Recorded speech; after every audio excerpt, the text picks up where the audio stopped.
दोस्तों, हमारे साथ ऐसा कितनी बार होता है कि हम अपनी किस्मत को कोसते हैं।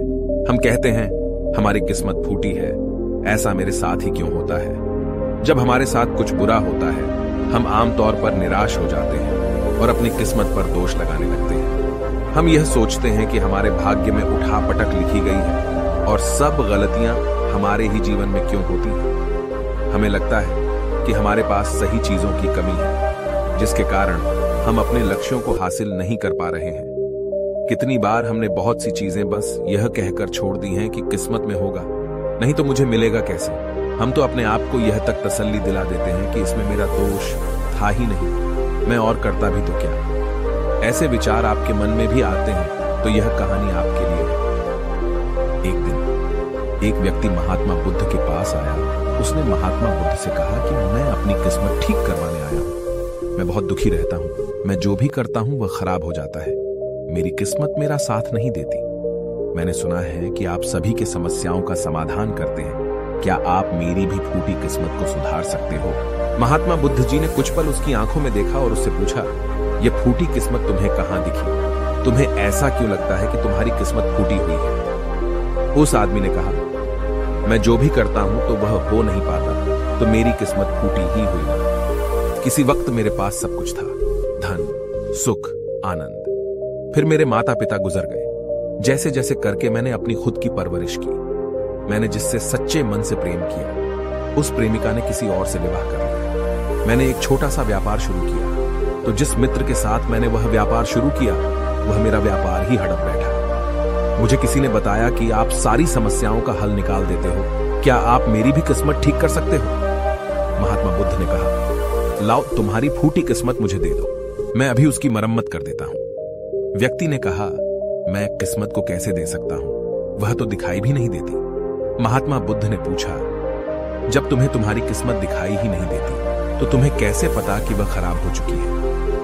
उस व्यक्ति ने सोचकर उत्तर दिया, नहीं, मैंने कभी ऐसा नहीं देखा कि मेरी किस्मत सचमुच खराब हो चुकी है। व्यक्ति ने कहा, मेरी किस्मत खराब है, तभी तो मेरे साथ सब कुछ गड़बड़ हो जाता है। मेरे बनाए बनाए कामों पर पानी फिर जाता है। अगर मेरी किस्मत अच्छी होती तो सब कुछ ठीक होता है ना। तो महात्मा बुद्ध ने कहा, तुम ठीक दिखाई देते हो, तुम्हारा स्वास्थ्य भी ठीक लग रहा है, तुम्हारे हाथ पैर भी सलामत है, तुम अभी तक मरे नहीं हो। मुझे तो तुम्हारी किस्मत में कोई भी खराबी नहीं लग रही, सब कुछ सही लग रहा है। अगर किस्मत खराब होती तो तुम बीमार होती, तुम्हारा अंग भंग हो जाता या तुम मृत्यु को प्राप्त हो जाते, लेकिन ऐसा तो कुछ भी नहीं है। फिर तुम क्यों कह रहे हो कि तुम्हारी किस्मत फूटी हुई है? व्यक्ति ने कहा, आप समझ नहीं रहे हैं, मेरे ऊपर बहुत कर्ज है। लोग रोज मेरे घर धमकाने आते हैं। जिनसे मैंने कर्जा लिया है वे मुझे मरने तक की धमकी देते हैं। मेरा घर भी उन्होंने छीन लिया है, अभी भी मेरे पीछे पड़े हैं। तो ऐसे में मैं कैसे कह सकता हूं कि मेरी किस्मत सही है? महात्मा बुद्ध ने विचारपूर्वक कहा, तो समस्या गंभीर है। व्यक्ति ने उदासीनता के साथ कहा, जी हां, अब आप समझे ना कि मैं कितने बड़े दुख से गुजर रहा हूं।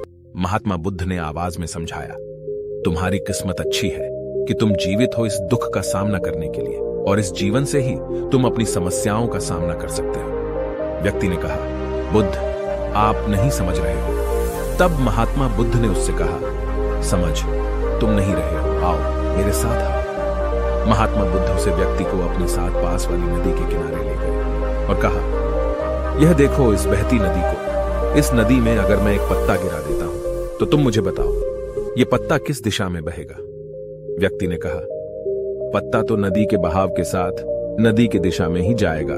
बुद्ध ने कहा, बिल्कुल सही, अब बताओ पत्ते की किस्मत किसके हाथ में है? व्यक्ति ने कहा, इस पत्ते की किस्मत नदी के हाथ में है, वह जहां चाहे इसे ले जा सकती है। तो महात्मा बुद्ध ने कहा, लेकिन पत्ते तो मेरे हाथ में है, मैं चाहूं तो इसे नदी में डाल सकता हूं, चाहूं तो नहीं। व्यक्ति ने कहा, तो फिर इसकी किस्मत आपके हाथों में है, आप जहां चाहे इसे डाल सकते हैं। महात्मा बुद्ध ने कहा, लेकिन इस पत्ते की किस्मत मेरे हाथ में नहीं है, मैं जितना भी चाहूं इस पत्ते को सूखने से नहीं रोक सकता। यह सूख ही जाएगा और मर जाएगा। जब तक ये पेड़ पर था यह हरा था, इसे ऊर्जा मिल रही थी, लेकिन अब ये पेड़ से अलग हो गया है। अब बताओ इस पत्ते की किस्मत अच्छी है या बुरी? व्यक्ति ने कहा, अब तो इसकी किस्मत बुरी है क्योंकि अभी अपने पेड़ से अलग हो गया है और ज्यादा दिन जीवित भी नहीं रह पाएगा, धीरे धीरे सूख जाएगा। महात्मा बुद्ध ने कहा, अभी यह मरा नहीं है, अभी भी है, जीवित है, और लाभ यह है कि अभी यह पत्ता वह सब कुछ कर सकता है जो वह पेड़ से लगे रहकर नहीं कर सकता था। बुद्ध ने वह पत्ता हवा में छोड़ दिया, वह उड़कर दूर जा गिरा। तब बुद्ध ने कहा, देखो, पेड़ पर रहकर भी कभी इतनी दूर नहीं जा सकता था। आज इसने स्वतंत्र होकर उड़ने का आनंद लिया है। फिर वह पत्ता उड़कर नदी में जा गिरा। बुद्ध ने कहा, देखा, अब वह पत्ता नदी में तैरने का भी आनंद लेगा। और अगर तुम ध्यान से देखो तो यह पत्ता कितने ही छोटे छोटे जीवों को अपने ऊपर बिठाकर नदी के एक किनारे से दूसरे किनारे पहुंचा रहा है। इस पत्ते की भी किस्मत अच्छी है, क्योंकि वह अपने नए अवसरों को ढूंढने में लगा हुआ है। तुम्हारी समस्याएं तुम्हें उड़ने का अवसर दे सकती हैं, यदि तुम उन्हें सकारात्मक नजरिए से देखो। उस आदमी ने वहां खड़े होकर महात्मा बुद्ध के बातों पर विचार किया। धीरे धीरे उसने पूरी कहानी के पीछे छिपे गहरे अर्थ को समझना शुरू किया।